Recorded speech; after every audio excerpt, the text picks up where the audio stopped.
Hai guys, ketemu lagi dengan aku di channel Lady Din. Semoga kalian semua dalam keadaannya sehat dan bahagia.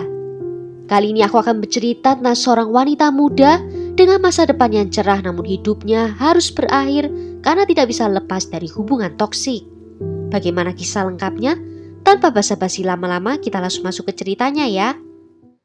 Sebelumnya, jangan lupa untuk subscribe dulu channel ini dan nyalakan lonceng notifikasinya supaya kalian tahu video terbaru dari aku.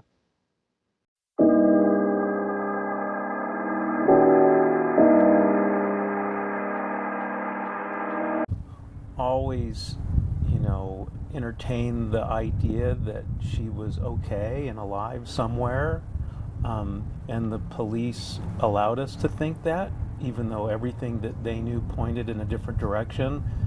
They were kind enough to let us keep the hope that we needed. There are no last words for her. Yeah, We're going. She's always going to be in our heart. Susu Ferg lahir pada tanggal 22 April 1995 dari pasangan Glenn dan Laurie Ferg. Susu adalah gadis penyuka seni dan kegiatan luar ruangan. Dia digambarkan oleh orang terdekatnya sebagai seorang wanita muda yang penuh kasih, cerdas dan juga menyenangkan. Setelah lulus dari Timber Creek High School, Susu pindah ke Alpine di tahun 2015, di mana dia berkuliah di Sul Ross University mengambil jurusan biologi. Kehadirannya di kota Alpine, Texas itu sangat dicintai oleh komunitas di sana. Teman-temannya menyebut Susu sebagai sosok yang membuat orang lain merasa nyaman dekat dengannya. Susu juga selalu tahu hal yang benar untuk dikatakan dan dia bisa menghibur siapapun yang berada di dekatnya. Selama di kota Alpine, Susu tinggal bersama dengan saudaranya yang bernama Miles. Miles juga mengatakan kalau Susu adalah saudara terbaik yang bisa dimiliki. Ketika dia tidak lagi belajar di sekolah, Susu bekerja dengan lembaga penelitian konservasi alam yang berafiliasi dengan kampusnya dan juga Departemen Marga Satwa. Susu telah mengajukan permohonan pindah ke universitas di Texas, berharap bisa meneruskan untuk belajar di sana. Sayangnya, masa depannya yang cerah itu harus terpotong dengan tragis saat dia bertemu dengan Robert Fabian. Robert adalah seniornya di kampus dan Susu langsung tertarik padanya dari awal perjumpaan. Karena Robert adalah sosok yang terlihat menyenangkan. Robert juga rupanya memiliki perasaan yang sama terhadap Susu. Yang tak diketahui oleh Susu, Robert ternyata memiliki sifat pencemburu yang sangat berat.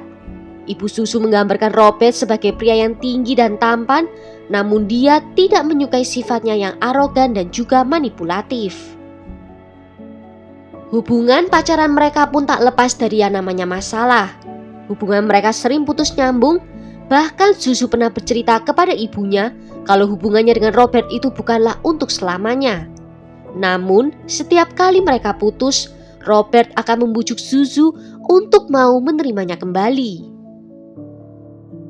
Susu dan ibunya, Laurie, terakhir kali berbicara pada tanggal 10 Oktober 2016, di mana Susu mengatakan kalau dia akan memberitahu Robert tentang rencananya pindah ke Texas, yang berjarak sekitar 800 km dari Alpine. Susu juga mengatakan kalau ini adalah rencananya agar dia bisa benar-benar putus dari Robert kali ini. Namun sejak hari itu, ibunya tidak mendengar kabar lagi dari putrinya.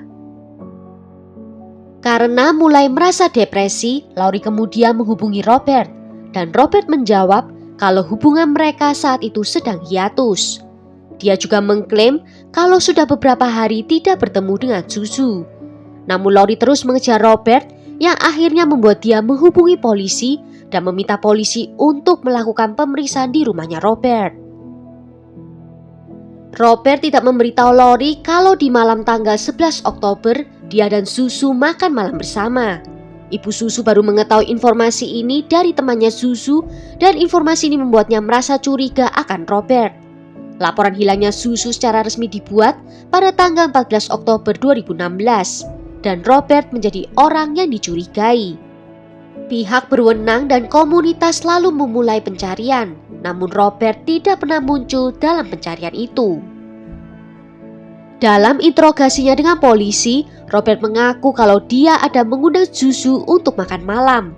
Dan selagi makan malam itu, Robert tak sengaja menyebut nama mantan pacarnya dan hal itu membuat Susu menjadi sangatlah marah. Susu kemudian pergi dari apartemennya di sekitar pukul 2 dini hari. Melihat kemarahannya, membuat Robert merasa tidak aneh saat Susu tidak pernah membalas pesannya, karena dia berpikir kalau Susu perlu waktu untuk menyendiri. Namun ketika penyelidik menanyai tetangga dari Robert yang bernama John Franco, dia mengatakan kalau melihat Robert meninggalkan gedung apartemen di sekitar pukul 4 dini hari sendirian. Dan saat dia pergi bekerja di pukul 10 pagi, dia masih melihat mobil Susu masih berada di area parkir apartemen. John mengklaim kalau dia mendengar suara seperti orang bertengkar dan juga ada suara-suara aneh yang terdengar dari apartemennya Robert. Dalam interogasinya yang kedua, penyelidik menyebutkan tentang kesaksian dari tetangga Robert. Robert lalu menarik pernyataan sebelumnya dan sekarang dia menyatakan hal yang berbeda, bahwa setelah pertengkarannya dengan Susu, dia pergi meninggalkan apartemennya untuk berkendara. Dan ketika dia kembali ke apartemen, Susu masih berada di sana. Namun kemudian tak lama dia pun pergi dari apartemen itu. Penyelidik mengatakan kalau dia mencurigai Robert ada membuang sesuatu saat dia pergi keluar. Robert kemudian menyetujui dilakukan penggeledahan di dalam apartemennya. Dan pihak berwenang menemukan adanya alas kasur dan beberapa pakaian ternoda oleh pemutih. Dan yang anehnya lagi, kasur dan juga bantalnya tidak tertutup dengan spray. Dan penyelidik juga menyadari sesuatu, dalam setiap interogasinya, Robert selalu membicarakan tentang Susu dengan menggunakan kata waktu lampau. 2 minggu setelah Susu menghilang, Robert pun secara resmi dinyatakan sebagai tersangka atas hilangnya Susu.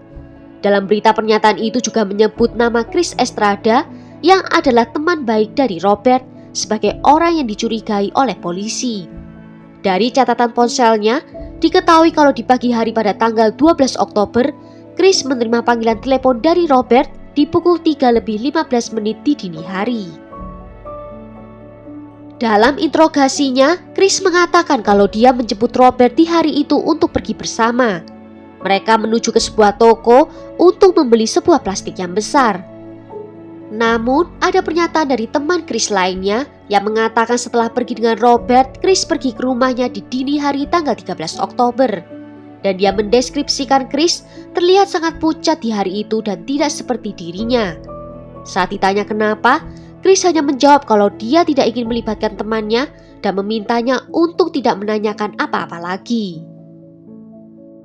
Dalam proses pencarian yang telah lewat selama berbulan-bulan, keluarga Susu beberapa kali mengadakan konferensi pers, meminta pada warga untuk tidak menyerah membantu pencarian, dan juga meminta kepada Robert untuk mau kooperatif membantu polisi.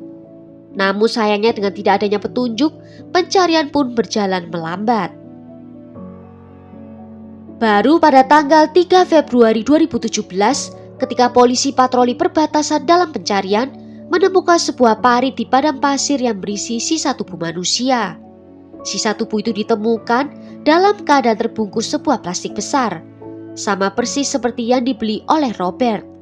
Dan setelah dilakukan pemeriksaan, sisa tubuh itu teridentifikasi secara positif sebagai Susu Ferg melalui catatan giginya. Di hari itu juga polisi langsung menangkap Robert dan mendakwanya karena merusak bukti dengan menyembunyikan tubuh tak bernyawa dari Susu. Sedangkan Chris ditangkap 2 hari kemudian di Arizona dan didakwa dengan kejahatan yang sama. Chris tidak mengajukan keberatan atas tuduhan merusak barang bukti. Dan di April 2018, dengan jaksa merekomendasikan keringanan hukuman atas kejahatannya, Chris setuju untuk bersaksi melawan Robert. Di mana saat itu Robert juga telah didakwa dengan pembunuhan tingkat pertama atas Susu.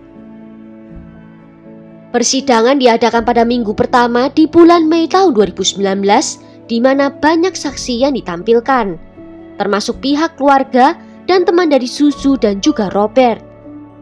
Tim pembela dari Robert tetap mempertahankan fakta bahwa sidik jari atau DNA dari kliennya tidak ditemukan, yaitu bukti yang memberatkan yang berhubungan langsung dengan kematian Susu. Mereka mengklaim kalau bukti yang ditampilkan hanyalah bukti tak langsung saja. Di hari ketiga persidangan, Chris dipanggil maju untuk bersaksi, di mana dia bersaksi saat mereka kembali ke apartemen Robert. Robert meminta bantuan kepadanya. Robert menjelaskan kalau makan malamnya bersama Susu berakhir dengan pertengkaran yang melibatkan fisik. Robert juga mengaku kalau telah menekankan tangannya ke leher Susu yang membuat nafasnya terhenti. Robert juga mengaku kalau dia sempat melakukan CPR namun tak bisa membangunkan Susu kembali. Robert mengaku sekaligus meminta tolong kepada Chris untuk membantu memindahkan tubuhnya Susu. Namun Chris menolak dan pergi meninggalkan apartemen Robert dan pergi ke rumah temannya. Namun kemudian Robert menelponnya lagi dan meminta tolong untuk yang kedua kalinya dan juga meminta kepada Chris untuk tidak melaporkannya kepada polisi. Chris tetap menolak permintaan itu namun berjanji tidak akan melaporkan Robert kepada polisi. Saat ditanya kenapa dia tidak melaporkan Robert, Chris menjawab kalau itu adalah pilihan yang sulit.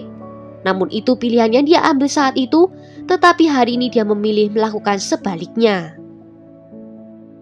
Pada akhirnya Robert dinyatakan bersalah oleh juri dan dia dijatuhi hukuman penjara seumur hidup atas pembunuhan, ditambah dengan 20 tahun penjara atas perusakan barang bukti.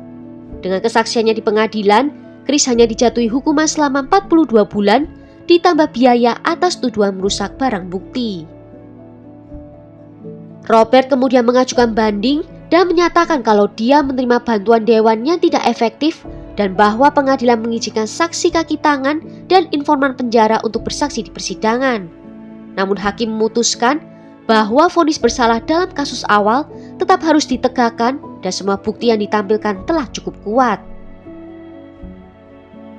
Well, sampai di sini dulu cerita kali ini. Bagaimana menurut kalian tentang kasus ini? Tulis ya pendapat kalian di kolom komentar. Akhir kata terima kasih karena sudah nonton video ini sampai akhir. Sampai jumpa di video berikutnya. Ciao!